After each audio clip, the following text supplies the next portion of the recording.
Ahojte, tu je Adam Debnár z blogu adamdebnar.sk. Vítajte.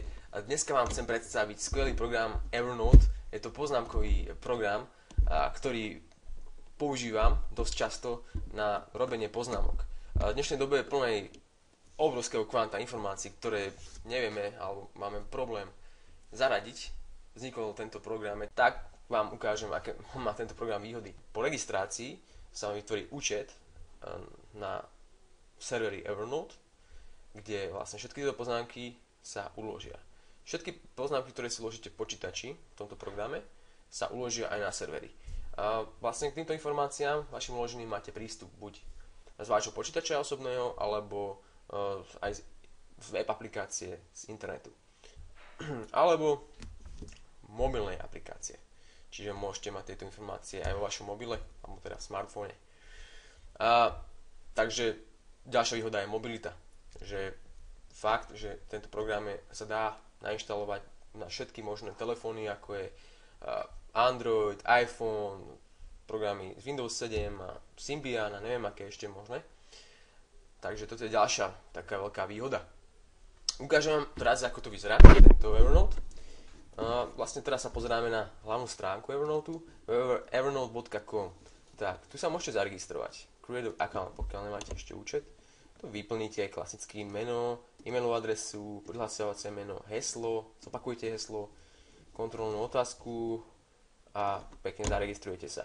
Vytvorí sa vám účet, online účet. Vlastne ja sa takto prihlasím. A tak sa tam zaregistrujete, teda prihlásite. OK. Tak, a toto je vlastne web aplikácia, na ktorú máte prístup od hocikadiaľ. Ja tu mám, ako vidíte, kategórie, ktoré si môžete povytvárať. Môžete mať ako osobné kategórie, pracovnú kategóriu ako domov. Môžete hneď tu vytvoriť nejakú poznámku. To je titul, môžete napísať nejaké označenie, podľa toho, čoho budete potom neskôršie hľadať. Tú poznámku, napríklad tu. A môžete napísať nejaký text, alebo skopírovať nejaký text zo stránky. A to je takéto využitie. Taktiež máte aplikáciu počítači, ktorá je veľmi podobná, ktorú si vždy musíte synchronizovať týmto tlačítkom. A taktiež môžete vytvoriť novú poznámku, do ktorej môžem toto napísať.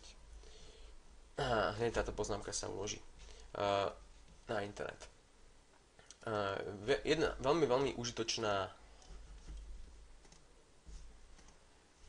aplikácia, alebo tzv. Predĺžené extension sa volá troška som tu spravil zmetok, tak odhlásim sa. Keď si dáte, že download now a dáte si the trunk, prejdete na desktop and web, tak tu máte Evernote Web Clipper. A ten má tu rôzne veľa všelijakých iných funkcií, ten ja ich všetky nevyužívam. Môžete napríklad zaznamenávať svoj vlastný hlas, môžete robiť videozáznamy, takéto poznámky, že vlastne si uploadujú na ten server. Ale ja veľmi využívam tento Evernote Web Clipper. Vlastne si ho môžete nainštalovať na hociaký prehliadač, ako je Chrome, Firefox alebo Internet Explorer. Kliknete a tu si ho môžete dole, ako vidíte, Firefox, Advanced Chrome a Extension. A po inštalácii sa vám objaví takáto ikonka. A tá ikonka znamená, vám ukážem napríklad pôjdeme na nejakú stránku, ktorá vás náhodou zaujala. Napríklad pôjdeme na aktualne.centrum.sk. Robíme teraz reklamu na tejto stránke. A povedzme, že tu je zaujímavý článok. OK, klikneme si nejaký pozitívnejší článok, lebo väčšinou tu je 80% negatívnych článkov. Tak, a povedzme, páči sa nám tieto fotky.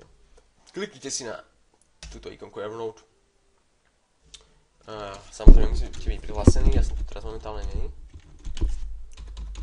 Čiže sa prihlásite na váš účet.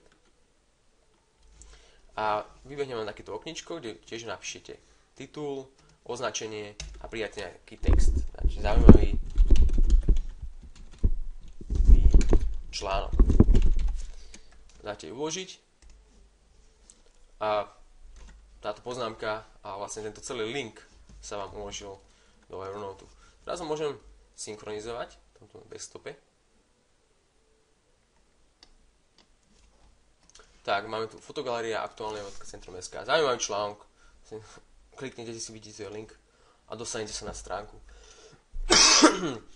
Samozrejme, možno veľa z vás používa záložky, ale výhoda tohto, čo vidíme, je tu, že si môžete urobiť viac poznámok k tomu článku alebo k tej danej stránke a ďalej, keď zabudnete, keď už máte príliš veľa tých záložiek, tak niekedy je už problém sa v nich zorientovať.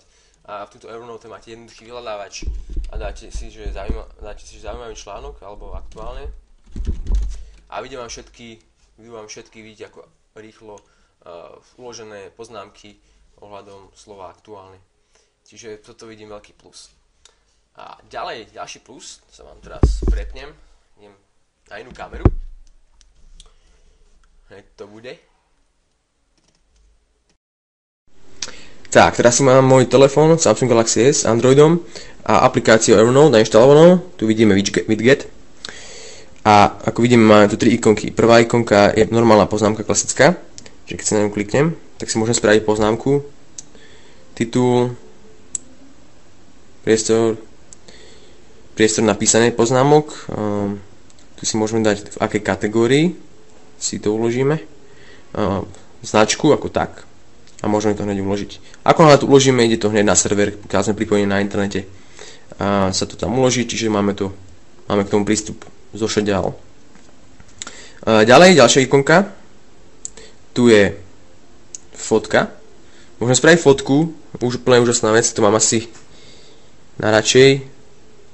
Spravíme fotku. A teraz tú fotku